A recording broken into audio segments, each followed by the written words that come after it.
Hey guys, आज के video में हम बात कर लेंगे थर्मोडायनामिक रिएक्शंस की। पिछली वीडियो में हमने थर्मोडायनामिक प्रोसेसेस की ही तो बात की थी पिछली वीडियो में भी। तो ये क्या है, आज की वीडियो में क्या बात करने वाले हैं।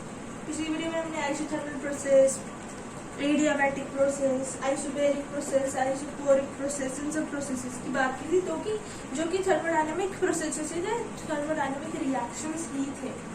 तो आज की इस वीडियो में भी हम थर्मोडायनामिक रिएक्शंस की बात करने वाले हैं, मगर कुछ अलग थर्मोडायनामिक रिएक्शंस अलग से उनको पढ़ने वाले हैं थर्मोडायनामिक रिएक्शंस को, जिनके अंदर हीट किसी तरीके से इन्वॉल्व होगी। ऐसे थर्मोडायनामिक रिएक्शंस जिनमें हीट इन्वॉल्व होगी, सबसे पहला जो थर्मोडायनामिक रिएक्शन हम देखने वाले हैं दैट इज एक्सोथर्मिक प्रोसेस या फिर एक्सोथर्मिक रिएक्शन। एक्सोथर्मिक प्रोसेस या फिर एक्सोथर्मिक रिएक्शन ऐसा प्रोसेस, ऐसा थर्मोडायनामिक रिएक्शन होता है जिसमें हीट तो इन्वॉल्व होगी ही, मगर हीट का क्या हो रहा है, क्या हीट एब्जॉर्ब हो रहा है इस रिएक्शन में, क्या हीट का रिलीज हो रहा है। तो हम सबको पता है एक्सोथर्मिक रिएक्शन ऐसा रिएक्शन होता है जिसमें heat is released,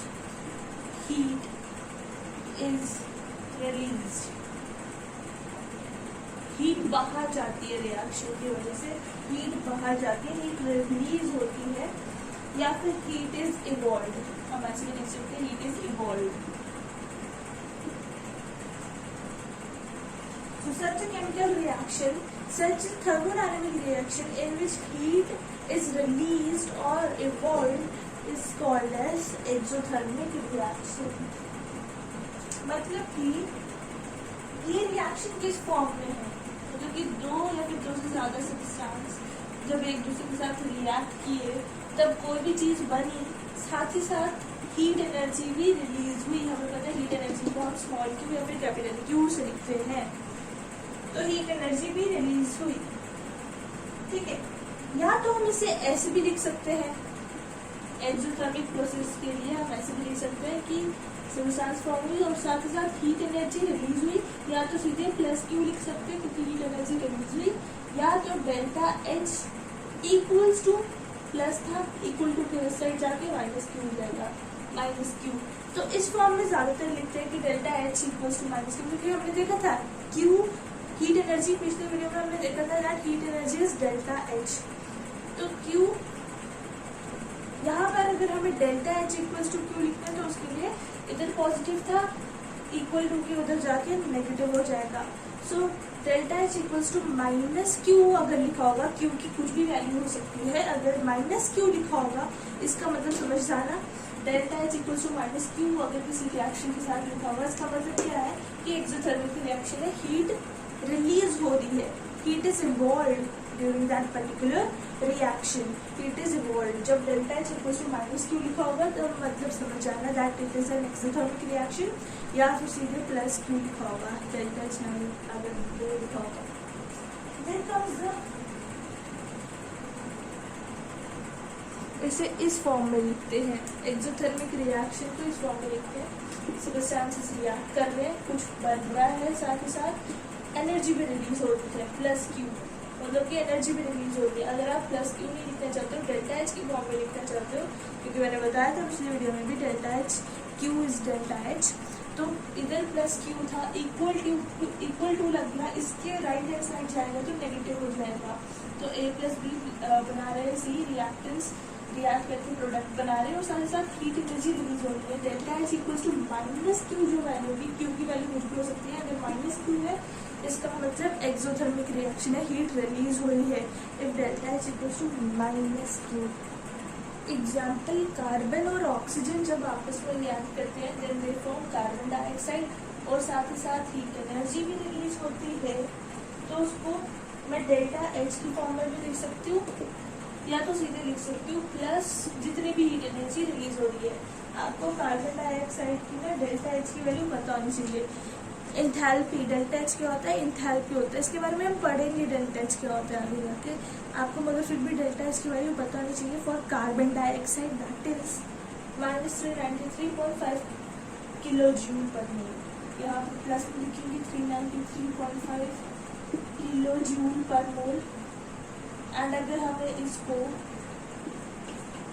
delta H की फॉर्म में लिखना है, डेल्टा एच, तो it will be minus of Q that is 393.5 kilo joule. इसका मतलब माइनस क्यू लिखा है, delta H equal to minus Q लिखा है, इसका मतलब it is an exothermic reaction. ये जो रिएक्शन हो रहा है ये एक्सोथर्मिक रिएक्शन है क्योंकि इसमें हीट रिलीज हो रही है, ठीक है, क्योंकि इसमें हीट रिलीज हो रही है। या तो ऐसे लिखो या तो ऐसे लिखो, बात लिखिए।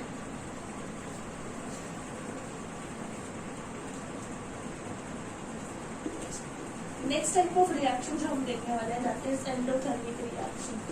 Second type of reaction is endothermic reaction, ऐसा रिएक्शन जिसमें हीट यूज होगी। Endothermic reaction is such type of reaction in which heat is absorbed. Endothermic reaction में हीट एब्जॉर्ब होती है या फिर रिक्वायर्ड होती है उस रिएक्शन में।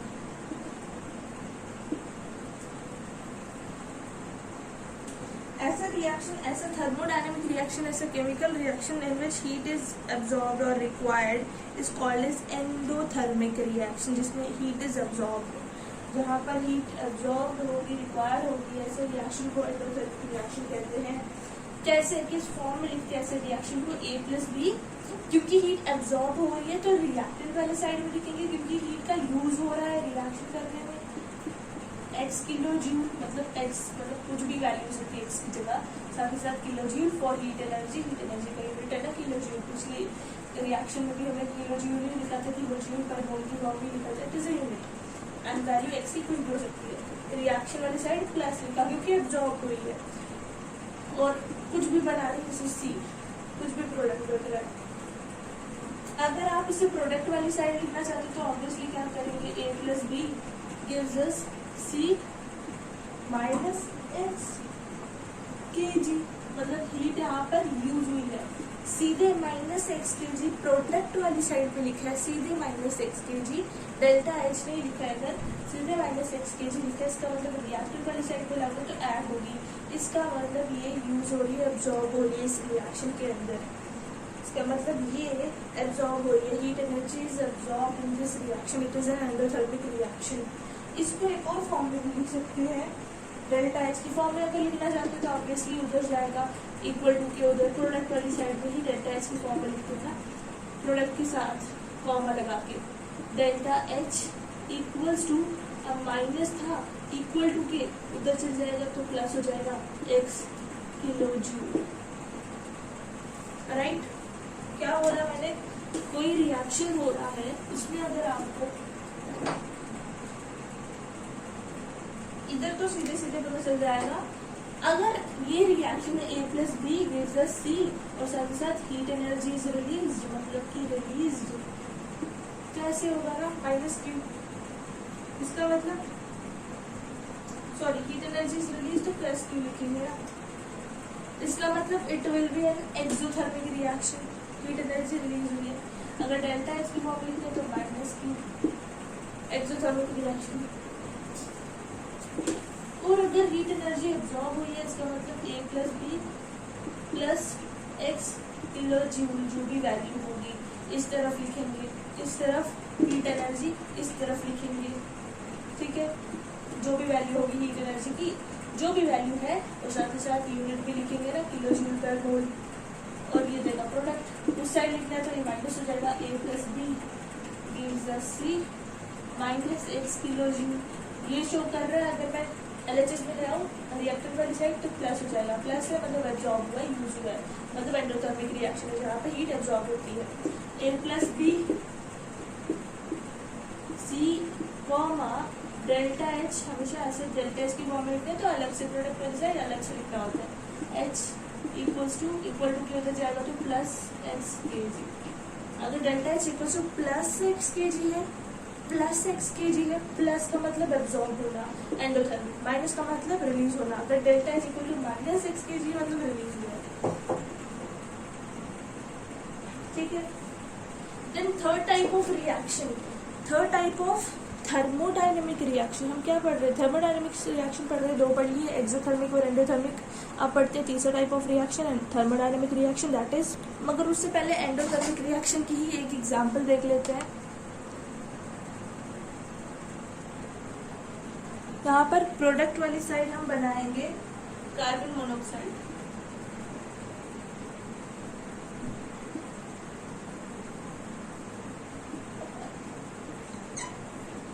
ठीक है।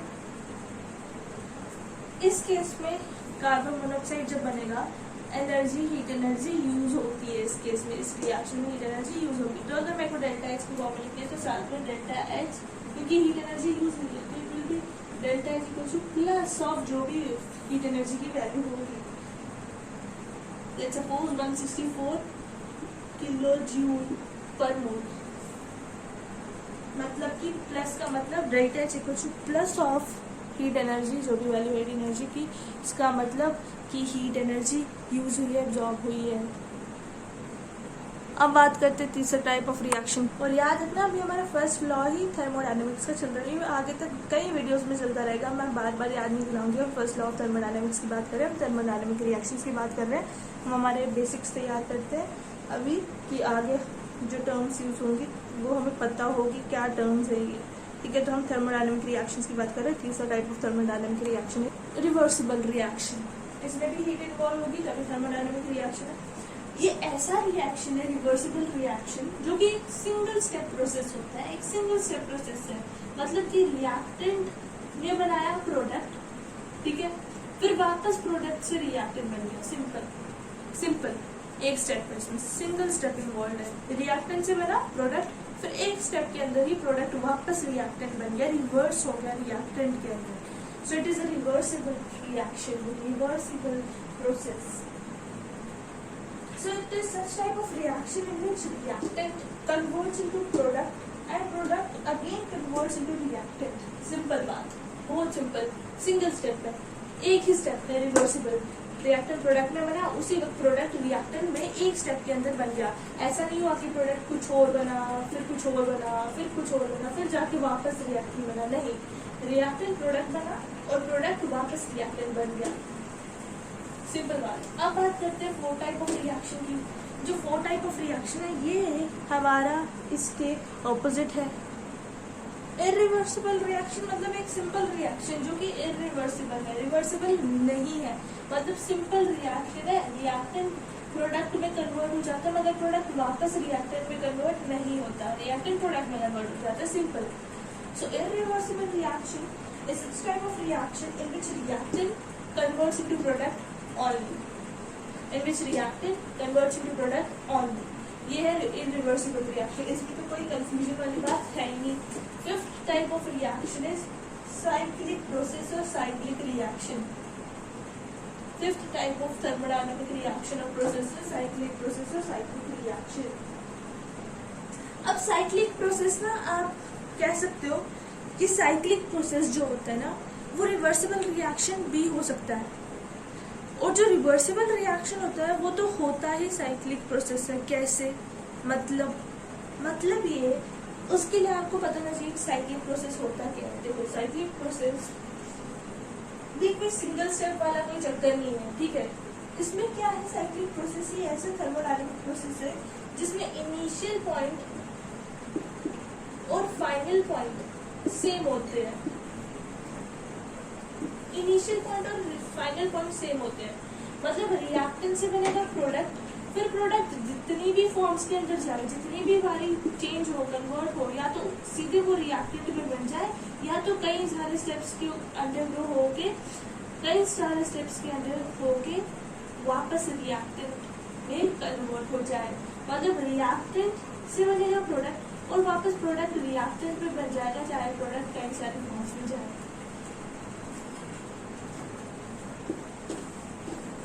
देखो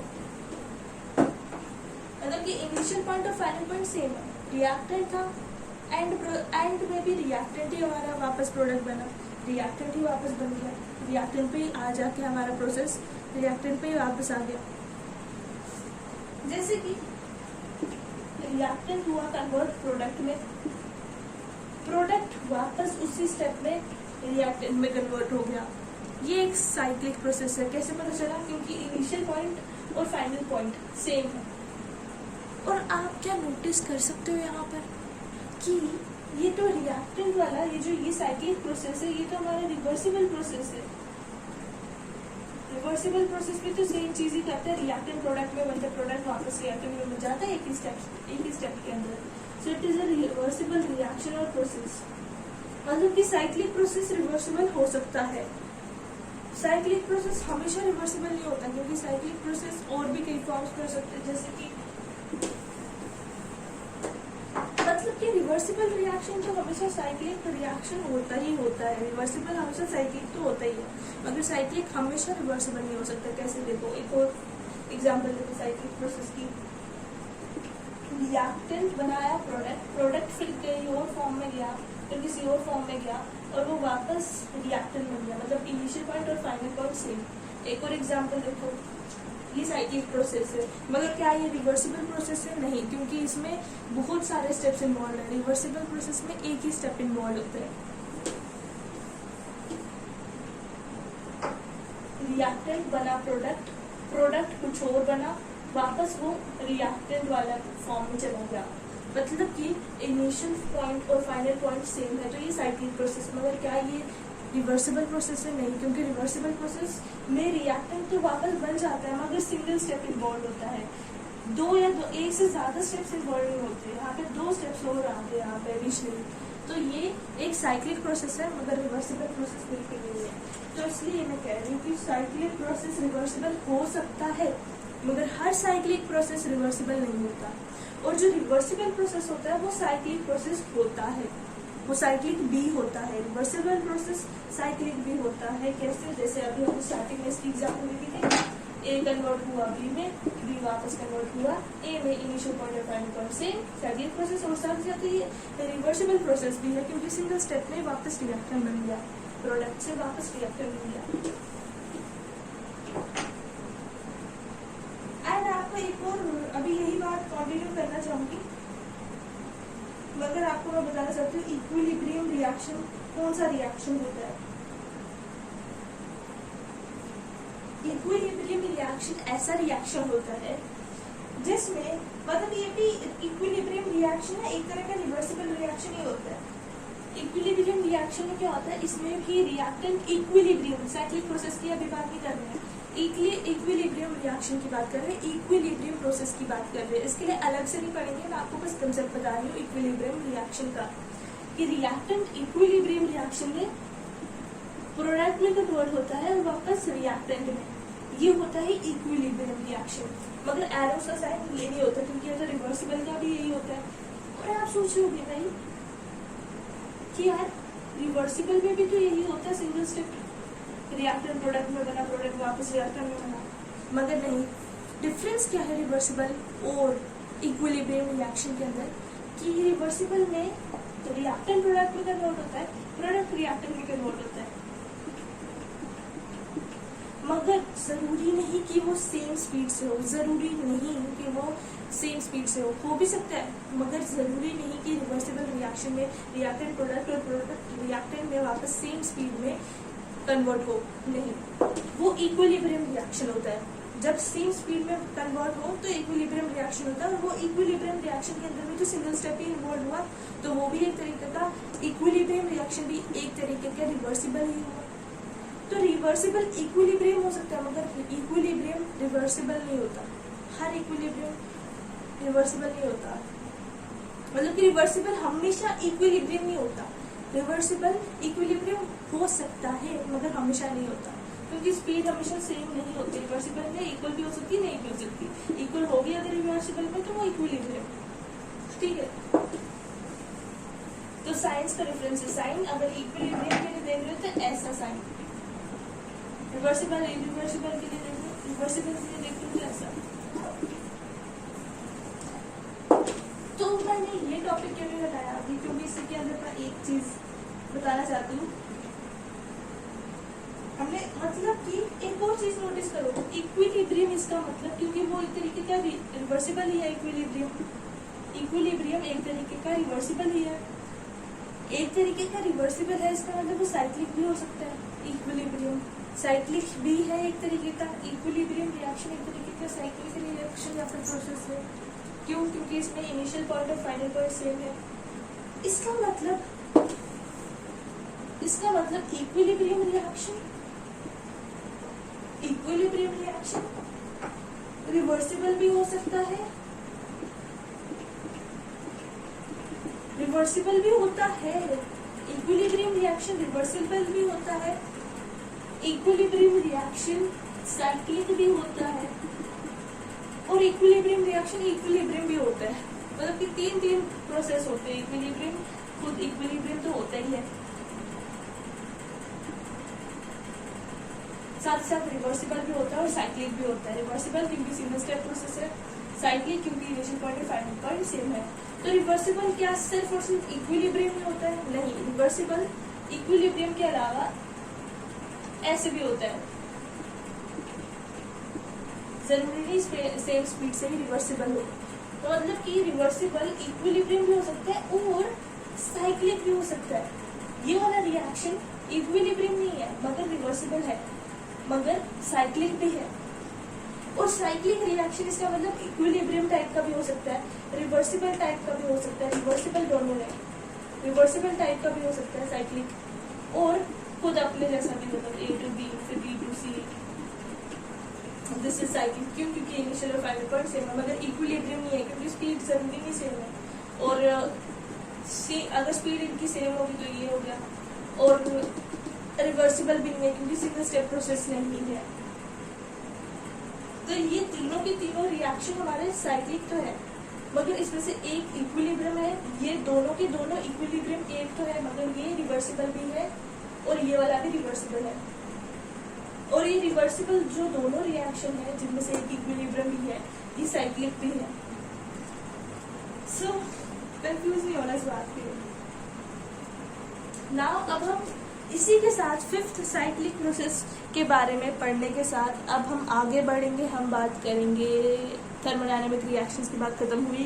अब हम फर्स्ट लॉ ऑफ थर्मोडायनेमिक्स की बेसिक्स तैयार करने के लिए आगे बढ़ेंगे और आगे एक और टर्म के बारे में जानेंगे, दैट इज अब हम बात करेंगे थर्मोडायनेमिक फंक्शंस की। थर्मोडायनेमिक फंक्शंस की अब there are two types of thermodynamic function, one is state function and another is path function. State function and path function.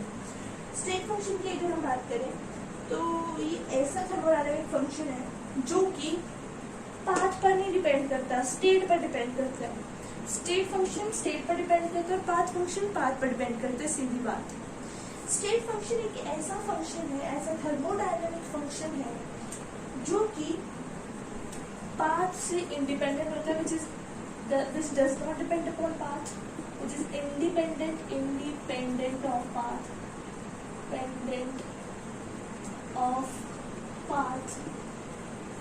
मतलब पाथ कैसा है इस चीज के ऊपर वो डिपेंड नहीं करता। स्टेट क्या है, इनिशियल और फाइनल स्टेट्स क्या है इस चीज के ऊपर डिपेंड करता है, इनिशियल और फाइनल पोजीशन के ऊपर डिपेंड करता है। मतलब रिएक्शन के पाथ के ऊपर डिपेंड नहीं करता थर्मोडायनेमिक फंक्शन, ये वाला state function. State function reaction के पाथ के ऊपर डिपेंड बिल्कुल भी नहीं करता। किस चीज के ऊपर फिर डिपेंड करता है? इट डिपेंड्स ऑन, बोलो, initial and final state of reaction. State कैसी है, इनिशियल और फाइनल स्टेट, इन दोनों चीजों के ऊपर ही डिपेंड करता है। Initial and final state of reaction इसके ऊपर डिपेंड करता है, ना कि इस चीज के ऊपर। जो फंक्शन, जो थर्मोडायनेमिक फंक्शन इनिशियल और फाइनल स्टेट, रिएक्शन की इनिशियल और फाइनल स्टेट के ऊपर डिपेंड करे, वो थर्मोडायनेमिक फंक्शन हमारा हुआ स्टेट फंक्शन। वो थर्मोडायनेमिक फंक्शन हुआ हमारा स्टेट फंक्शन। और जो थर्मोडायनेमिक फंक्शन रिएक्शन के, जो थर्मोडायनेमिक फंक्शन रिएक्शन के पाथ के ऊपर डिपेंड करे, वो हुआ पाथ फंक्शन। जो डिपेंड करे पाथ फंक्शन, जो पाथ पे डिपेंड करे वो पाथ फंक्शन। ठीक है, सिंपल बात, आगे बात समझ।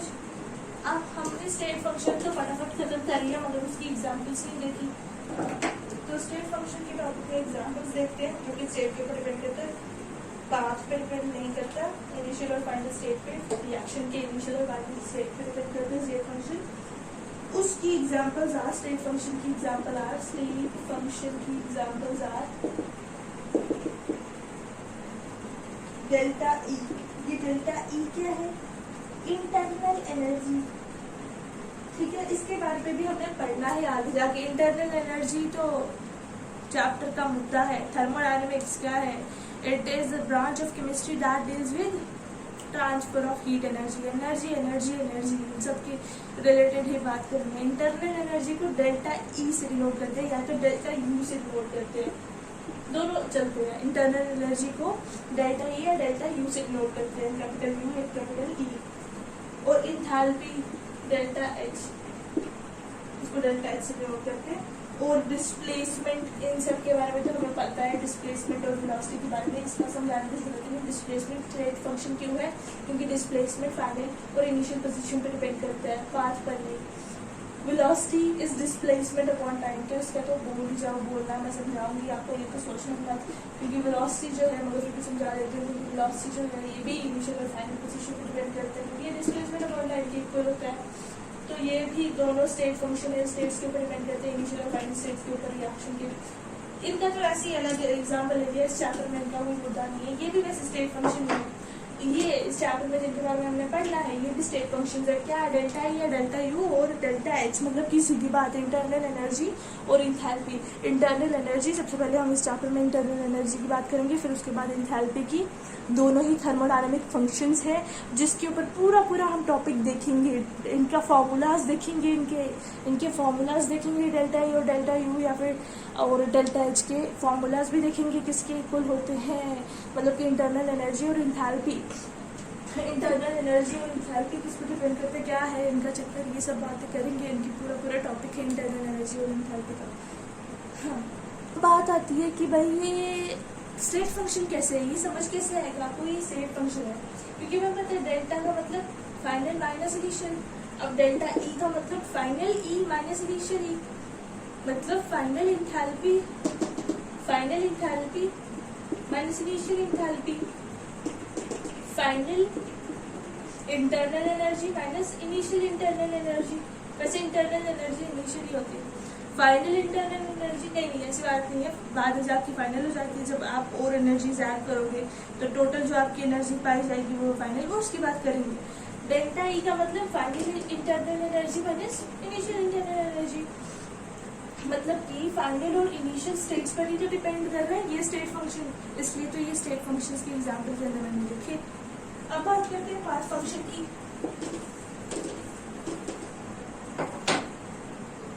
पाथ फंक्शन जो कि सिर्फ रिएक्शन के पाथ पर डिपेंड करते हैं, as thermodynamic function which depend upon path of reaction.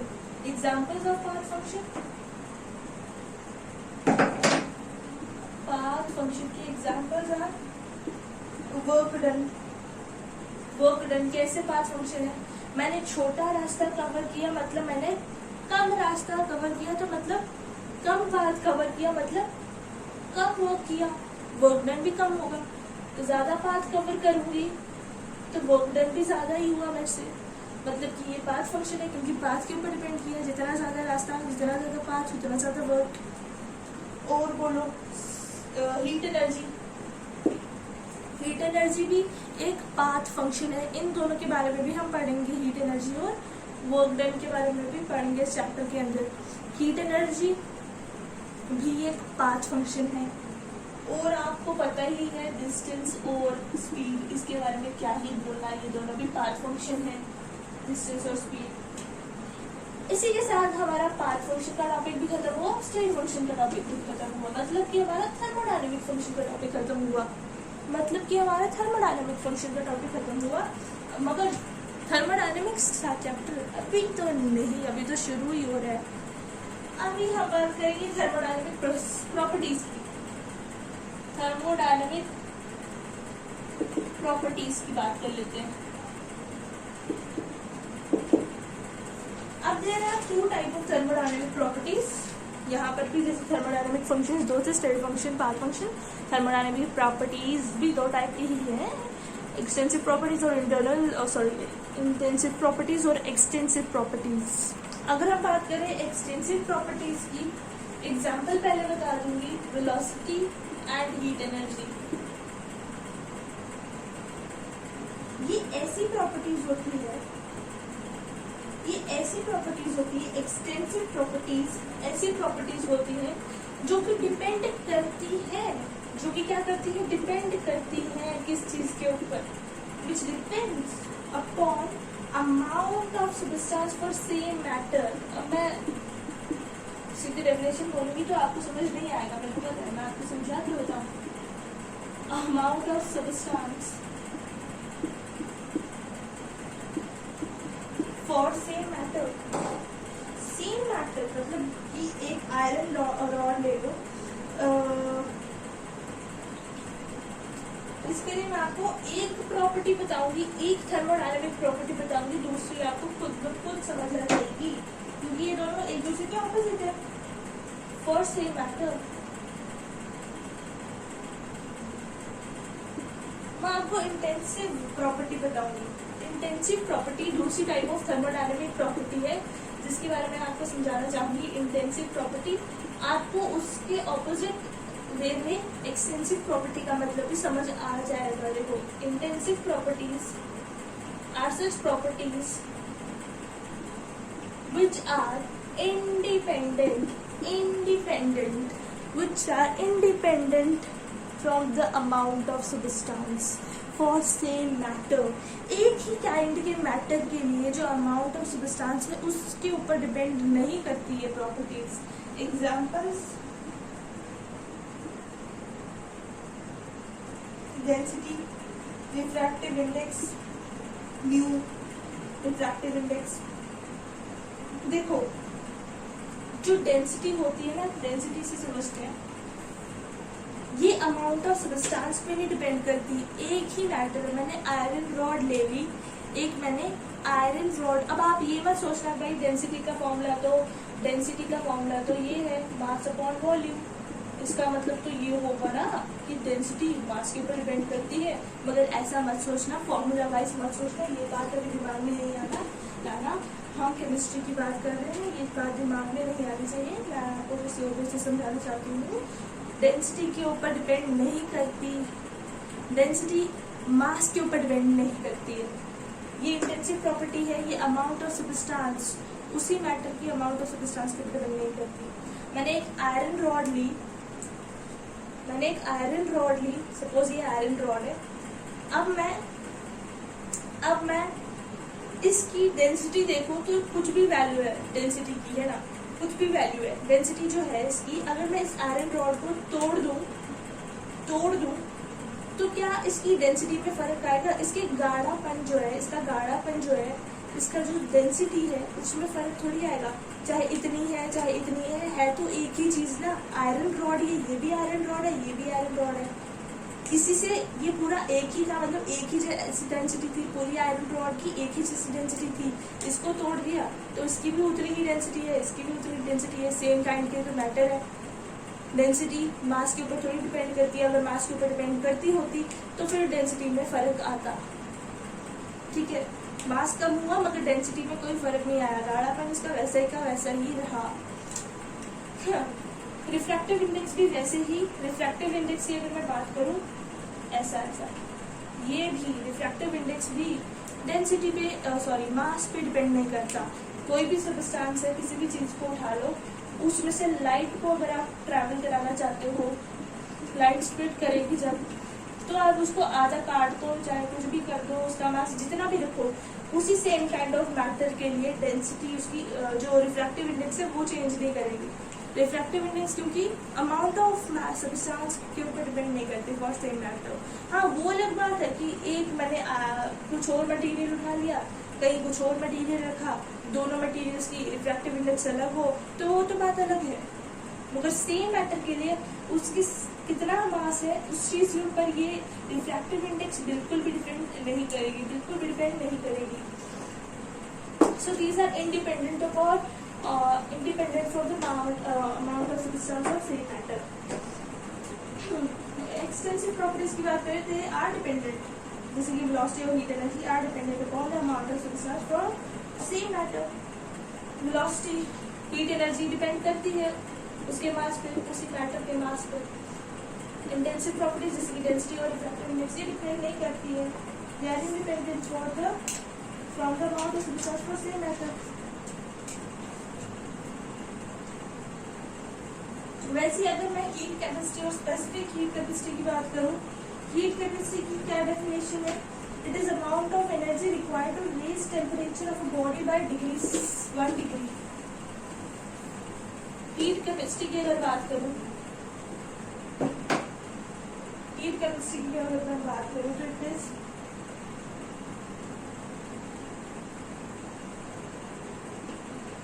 amount of substance, amount of energy required to raise temperature of body by 1 degree। क्या इसमें मास के ऊपर डिपेंड कर रही है? कोई मास हमें बताया होगा कि इतने मास के लिए इतना टेम्परेचर बढ़ेगा? नहीं बताया, बिल्कुल नहीं है ना। तो ये इंटेंसिव प्रॉपर्टी है, heat capacity is intensive, heat capacity is intensive. और अगर हम स्पेसिफिक हीट कैपेसिटी की बात करें तो इसकी डेफिनेशन क्या है, जरा सुनना। It is amount of substance required to raise temperature of body, नहीं ऑफ 1 ग्राम। इस बारी मास बताया हुआ है, मतलब मास पर डिपेंड करेगा। इस बारी मास बताया हुआ है स्पेसिफिक हीट कैपेसिटी में, of mass 1 gram substance, of 1 gram substance का मास बताया हुआ, मतलब कि specific heat capacity is a extensive property. Why? Because it depends upon the amount of substance for same matter. So इसी के साथ हमारा दोनों प्रॉपर्टीज की बात हमने खत्म कर ली। अब हम किसकी बात खत्म करने जा रहे हैं? हमारी बात खत्म होगी थर्मोडायनेमिक प्रॉपर्टीज की। थर्मोडायनेमिक प्रॉपर्टीज का टॉपिक भी खत्म हुआ। अब हम बात करेंगे लास्ट थर्मोडायनेमिक एक टर्म की, थर्मोडायनेमिक रिलेटेड एक टर्म की लास्ट बात करेंगे, इक्विलिब्रियम। थर्मोडायनेमिक इक्विलिब्रियम, उसके बाद ज़ेरोथ लॉ की बात करेंगे और वीडियो खत्म करेंगे। अब थर्मोडायनेमिक जब भी मैं नाम लेती हूँ ना, मेरे दिमाग में हीट एनर्जी ये सुनाई देने लगता है, क्योंकि थर्मोडायनेमिक जब हमने चैप्टर शुरू किया था हमने क्या पढ़ा था? Thermodynamic is the branch of chemistry that deals with the study of heat energy, that deals with the transfer of heat energy between system and surrounding. तो हीट एनर्जी ये सुनाई देने लगता है। और जब भी मैं इक्विलिब्रियम का नाम लेती हूँ ना, मेरे को यही सुनाई देने लगता है अपने दिमाग में, इक्वल स्पीड, इक्वल अमाउंट। समझ आ रहा है? तो थर्मोडायनेमिक इक्विलिब्रियम क्या है? When system A transfers heat energy, क्योंकि इक्विलिब्रियम का साइन हमने देखा था ना, आधा एरो डालते हैं, transfer heat energy to system B and system E and system B transfer the same equal amount of heat energy to system A, then we say that these systems are arranged, both these systems are arranged in thermodynamic equilibrium। दोबारा बोलूंगी, जब system A system B को heat energy transfer करता है और system B भी उतनी ही equal heat energy वापस ए को ट्रांसफर कर देता है। सो इस केस में हम कहते हैं कि ए और बी सिस्टम दोनों के दोनों थर्मोडायनेमिक इक्विलिब्रियम के तहत अरेंज्ड है।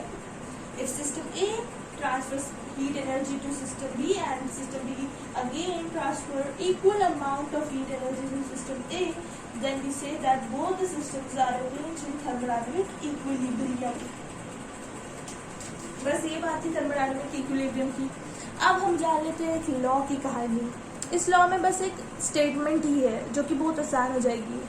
ज़ेरोथ लॉ ऑफ थर्मोडायनेमिक्स की बात करें तो ये कहता है जब भी सिस्टम ए, कोई भी सिस्टम हो सकता है, whenever system A is arranged in thermodynamic equilibrium with system B, thermodynamic equilibrium है, इसका मतलब इक्विलिब्रियम के लिए साइन तो लगाओ, मतलब कि थर्मोडायनेमिक इक्विलिब्रियम। इस बार स्टेटमेंट में सीधे आपको बोल दिया है कि whenever system A is arranged in thermodynamic equilibrium with system B, इस बार ये आपको इतना लंबा चौड़ा सेंटेंस बोलने की मेरे को बताने की पड़ी जरूरत नहीं पड़ी, क्योंकि थर्मोडायनामिक इक्विलिब्रियम क्या होता है ये आपको पता है कि जब सिस्टम ए सिस्टम बी को हीट एनर्जी ट्रांसफर करता है और उतने ही equal amount of heat energy system B भी सिस्टम ए को ट्रांसफर करता है, तब हम कहते हैं कि वो थर्मोडायनामिक इक्विलिब्रियम है। तो ज़ेरोथ लॉ ऑफ थर्मोडायनामिक्स क्या कहता है, whenever system A is arranged with system be in thermodynamic equilibrium, whenever system A arranged in thermodynamic equilibrium with system B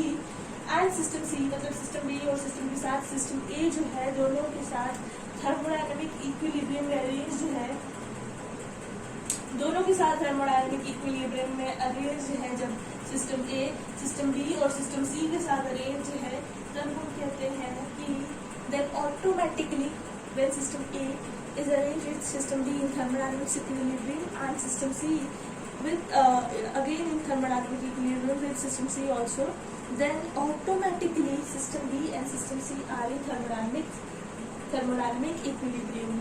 Automatically they are in thermodynamic equilibrium. They are also arranged in thermodynamic equilibrium. मतलब कि अगर A B का दोस्त है, A C का दोस्त है, तो B और C आपस में भी दोस्त होंगे। Equal amount of heat energy ये दोनों भी आपस में शेयर करते होंगे, ट्रांसफर करते होंगे, एक्सचेंज करते होंगे equal amount of heat energy का एक दूसरे के साथ। This is the statement of zeroth law. This is the statement of zeroth law of thermodynamics. अब नेक्स्ट वीडियो में हम क्या बात करेंगे, थर्मोडायनामिक्स फंक्शन जो कि इंटरनल एनर्जी है, इस थर्मोडायनामिक फंक्शन की बात करेंगे, इंटरनल एनर्जी की बात करेंगे नेक्स्ट वीडियो में। इंटरनल एनर्जी जिसे डेल्टा ई या फिर डेल्टा यू से डिनोट करते हैं, डेल्टा ई या फिर डेल्टा यू से डिनोट करते हैं, जिसे